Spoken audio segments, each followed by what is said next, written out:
Parmi mes connaissances, il y a deux grandes écoles qui s'affrontent pour la conservation des aliments. Il y en a qui ne jurent que par les aliments frais. Pour eux, ce sont les aliments qui ont les meilleures qualités nutritives et les meilleures qualités gustatives. D'autres personnes pensent que les aliments en conserve, par exemple, peuvent présenter une bonne alternative, sont plus faciles à trouver que les aliments frais. Et puis, ils pensent que, tout compte fait, les aliments sont bien conservés à l'intérieur. Ils trouvent qu'ils sont appétants, c'est-à-dire qu'ils leur donnent envie d'être mangés, et que leurs qualités gustatives et nutritives sont aussi préservées. Alors, je me demande, qu'en est-il? Est-ce que c'est mieux les aliments en conserve que c'est mieux les aliments frais? Bien, pour ça, on va faire un petit test pour y voir un petit peu plus clair dans les différents modes de conservation des aliments, notamment la conserve. Ce test va être l'un des deux objets de cette vidéo, dans laquelle on va comparer les différentes techniques de conservation des aliments et leurs conséquences sur leur qualité, mais aussi dans un second temps, on verra que ça a des conséquences sur la santé. Pour commencer ce test, il faut un témoin, c'est-à-dire un aliment frais et un aliment test, en l'occurrence un aliment en conserve. Et c'est ce que je suis allé chercher dans un premier temps au supermarché. J'ai d'abord pris une conserve de haricots verts. Alors une conserve, qu'est-ce que c'est? Ce sont des aliments frais qui sont mis dans une boîte avec une solution d'apertisation, puis la boîte est fermée hermétiquement. Elle est ensuite portée à très haute température pour détruire tous les micro-organismes qui sont à l'intérieur. La première chose qui est frappante quand on compare ces haricots, c'est le prix au kilo. Pour les haricots en boîte de type marque distributeur, c'est de 2,16 € au kilo contre 4,99 € pour les haricots frais. Alors on peut se demander si cette différence de prix, est-ce qu'elle est justifiée par une différence de goût, de qualité gustative? C'est ce qu'on va voir par le test après les avoir cuisinés. Comme les aliments perdent rapidement de leur qualité nutritionnelle après avoir été récoltés, c'est sûr qu'il est intéressant de les mettre en boîte pour en profiter le plus longtemps possible. Mais en les mettant en boîte, est-ce que ça altère pas leur goût, leur saveur? Alors, si je compare des haricots verts frais comme celui-ci, on voit qu'il est assez ferme, qu'il tient bien droit, avec des haricots, par exemple celui-ci, qui est en conserve, qui est de forme beaucoup plus flasque, plus molle. Si je le coupe, j'ai peu de résistance sous mon couteau, alors que celui-ci, il est bien ferme, j'ai pas mal de résistance. En termes de goût, on a une saveur qui est assez forte, un goût de haricot qui est assez important, alors que cela, j'ai un goût beaucoup plus acide, beaucoup moins agréable en bouche. Moi, si je devais choisir, c'est clairement pour la texture et le goût que je choisirais les haricots verts frais. Alors, est-ce que tu as d'autres idées pour me faire changer d'avis? D'autres arguments pour te défendre?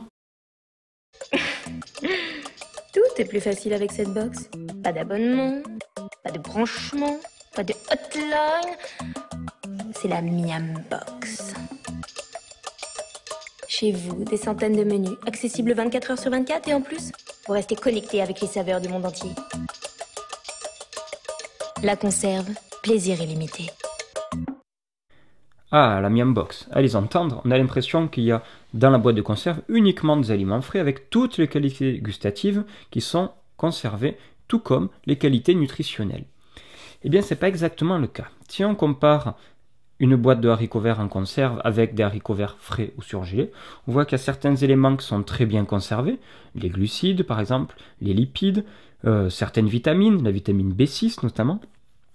On constate aussi qu'il y a des éléments qui sont beaucoup moins bien conservés. La vitamine C, par exemple, la vitamine B2, la vitamine B9. Il y a aussi, dans les haricots en conserve, beaucoup plus de sodium, c'est-à-dire de sel, que dans les haricots verts frais ou surgelés. Comment l'expliquer? Eh bien, la solution d'apertisation que l'on met dans la boîte de conserve est très riche en sel pour aider justement à la conservation de l'aliment. Le sel, c'est problématique dans cet aliment parce que ça peut provoquer de l'hypertension si on le consomme en trop grande quantité. Alors, est-ce que c'est le seul additif qui est problématique? Eh bien non, il existe toute une gamme d'additifs alimentaires qui peuvent être des colorants, des conservateurs, des antioxydants, des émulsifiants, des acidifiants, des épaississants, des exhausteurs de goût, qui sont plus ou moins bien tolérés par les individus. Alors, s'ils sont mis sur le commerce, ces aliments, c'est que ces différents additifs sont autorisés par des normes européennes.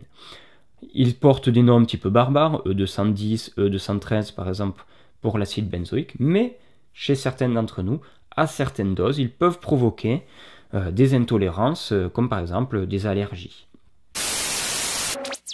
Les additifs alimentaires, c'est quand même assez bien parce que ça permet de prévenir les intoxications alimentaires et de conserver les aliments un petit peu plus longtemps. Dans mon frigo, j'ai ça là, du jambon sec. Dans ce jambon sec, on me dit que le conservateur, c'est du nitrate de potassium.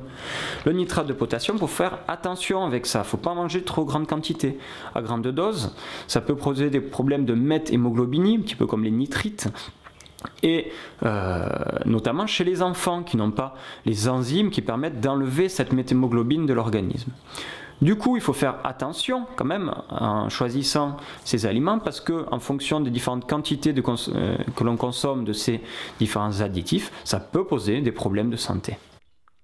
En conclusion, on peut dire qu'à travers les 3 types d'aliments que nous avons étudiés, il y a des différences de qualité gustative, nutritive ou nutritionnelle, et des effets sur la santé qui sont différents. Pour les aliments frais, on a des grandes qualités gustatives et nutritionnelles, mais qui ont le désavantage de se dégrader rapidement.